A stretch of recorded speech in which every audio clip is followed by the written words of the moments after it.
move for the issuance of subpoena to those absent invited resource persons, particularly yung mga contractors, Mr. Chair, to require them to be present in the next hearing. I so move, Mr. Chair. I think the motion is in order. No objection. The motion is carried. Thank you, Mr. Chair.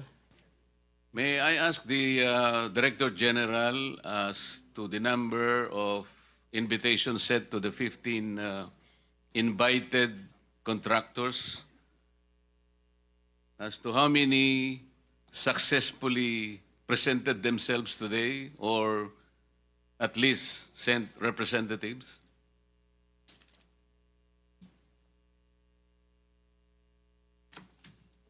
Your Honor, we sent 15 invitations to 15 contractors. And how many replied to your invitation?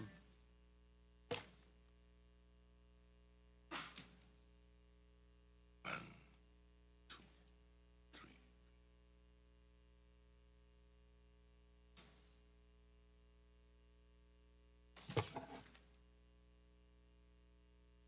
11 replied, Your Honor.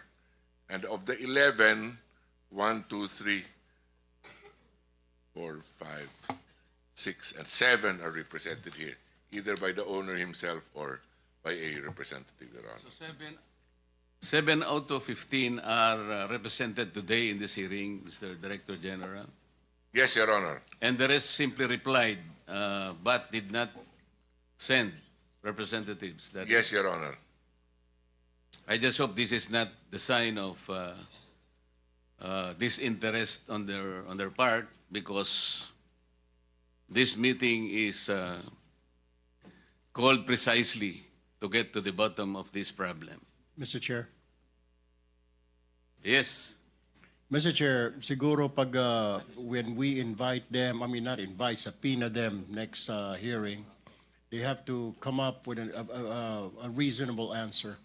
Hindi ho yung may sakit, may nauna, para hong ginagago itong committee natin na may sakit, nagbakasyon na, may mga prior schedule. Ano mas importante, prior schedule, Mr. Chair?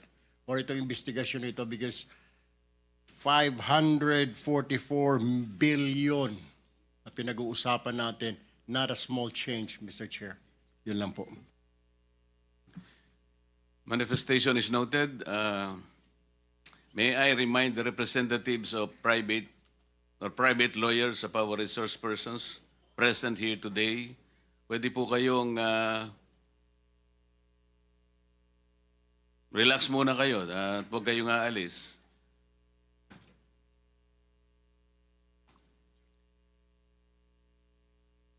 I will now direct the Director General to acknowledge the presence of our resource persons and thereafter administer the oath to them. Thank you, Mr. Chair. May I proceed? Those who have been invited here, kindly please stand and raise your right hand.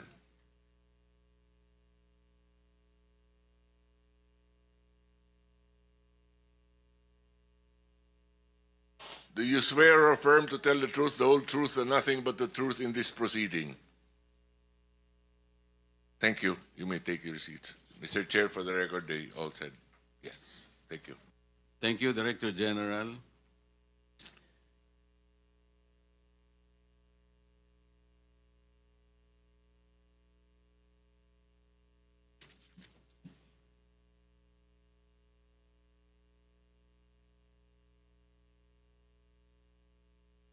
I acknowledge the presence of Senator Gatchalian and Senator Bongo.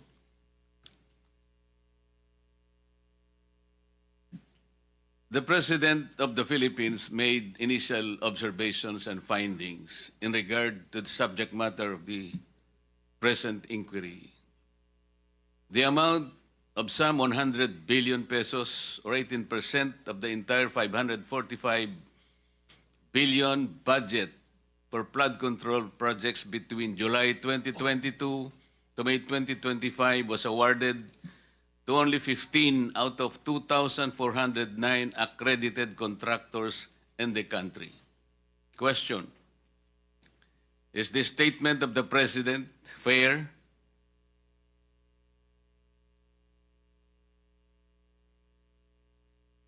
Silence means acquiescence.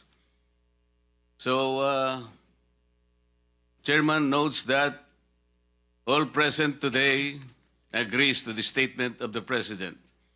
And the 15 contractors referred to were invited as early as last Saturday, Director General, Friday, and at least 7 of them replied and sent representatives this morning. Legacy Construction Corporation, Alpha and Omega General Contractor and Development Corporation, St. Timothy Construction Corporation, QM Builders, EGB Construction Corporation, Top-Notch Catalyst Builders, Inc., Centerways Construction and Development, Inc., SunWest, Inc., Highton Construction and Development Corporation, 888 Construction and Supply, Inc., Royal Crown Monarch Construction and Supplies Corporations, Wawo Builders, MG Samidan Construction, LRTK Builders, Inc., and Road Edge Trading and Development Services. These 15 contractors were mentioned by the President.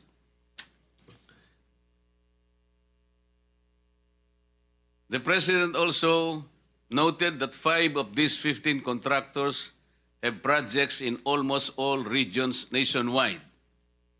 He mentioned Legacy Construction Corporation, Alpha and Omega General Contractors and Development Corporation, St. Timothy Construction Corporation, EGB Construction Corporation, and Road Edge Trading and Development Services. Is the President correct?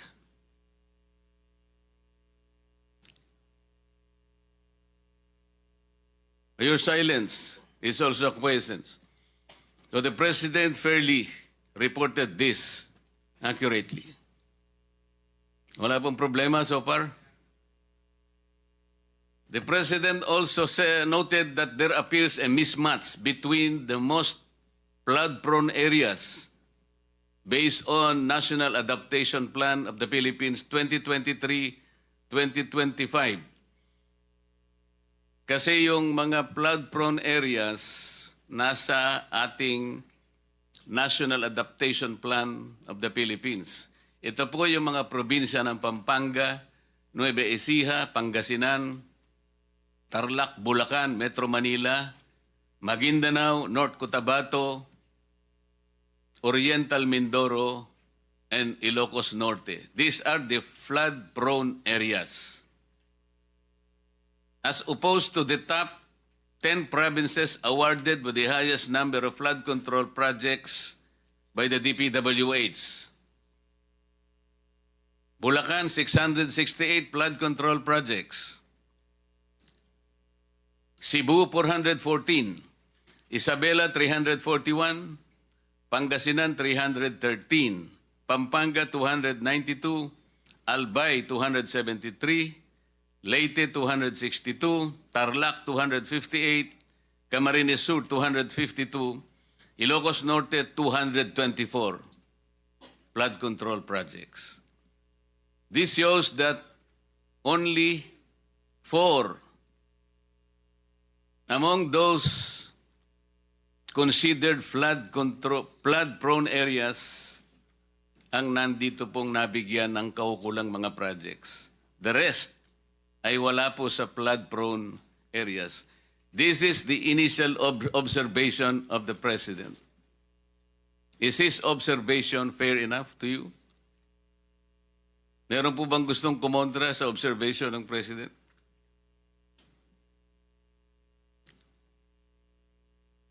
So silence is acquiescence. Ang sabi pa ng Pangulo, more than 350 billion or 6,021 flood control projects do not specify the exact type of flood control that is being built. Halimbawa po, kung repair works yun, o kaya cut-off channel, o dikes, o drainage structures, flood mitigation structures, retarding basin, revetment, slope protection spur dikes, waterways, or embankments. Walang ganun eh. Sabi niya, hindi mo lang dinidescribe ito eh.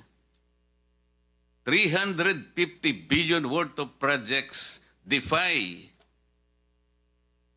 basic description. Or 6,021 flood control projects. Many of these projects are in different locations but have exactly the same contractor and contract cost. This is disturbing. This is one of the initial observations of the President.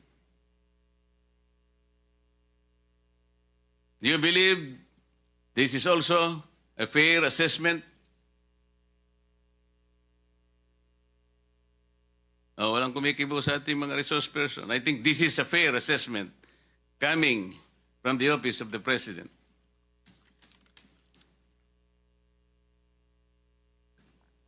Meron pong ginawang actual na inspection ang Pangulo. In Kalumpit, Bulacan. Lumabas po ito sa mga dyaryo. Initial inspection showed the dike appeared to have not followed the right specifications, sabi po dun sa dyaryo, of materials and also appeared to have gaps in the dike that made it incomplete. Nagpakuha po ng scuba divers ang Presidente. This is what they call tactile inspection. Nakita po nila doon ang ito po nakalagay. Scuba divers were dispatched to assess the flood control project. They reported that the concrete underwater was of varying thickness and was shaddily built. The divers also reported the steel reinforcement were not driven into the river, so water still flowed underneath. Let us break that down. Ang ibig pong sabihin nito, kahit kami po hindi naman inhinyero, karaniwang po sa inyo lahat ngayon ay engineer. Hindi po nasunod yung specification. Dito lamang po lumilitaw yung mga tinatawag na seat piles. Hindi po ibinaon sa tamang lalim. Ano pong ibig sabihin nun? Karaniwan po, and I think you will all agree, 6 meters po yung seat piles eh. Talaga pong pipiliting ibaon yun. Yung 5 na metro ibabaon mo, maaaring ang lilitaw na lamang na nakikita mo is 1 meter. What is the significance of that? Kasi kinakailangan ma-address mo yung scouring ng river. Pag hindi umabot, ando sa punto na yung cascading waters will be gradually eroding the soil, ang lalabas nun, nakabitin na yung inyong nakabitin na yung seat piles na kunwari ibinaon nyo ng 5 meters. Ano mangyayari kung nakikita na po yun? Babagsak po talaga yung slope protection na inilagay ninyo. Ito yung kaawa-awang kalagayan nito eh. Nakita pa po yung Upon tactile inspection, the drivers found that the beam was no longer connected to the seat pile support. Yung beam na sinasabi niya, this is the apron. Tama po ba yun? The apron is the basic structure that will hold the seat piles. Kung wala po yung apron na yun, na magkukonect dun sa slope, walang integrity yung project na ito. Babagsak at babagsak ito. Mamaya po meron kaming ipakikita sa inyo kung bakit ganito kalala ang problema ng ating bansa.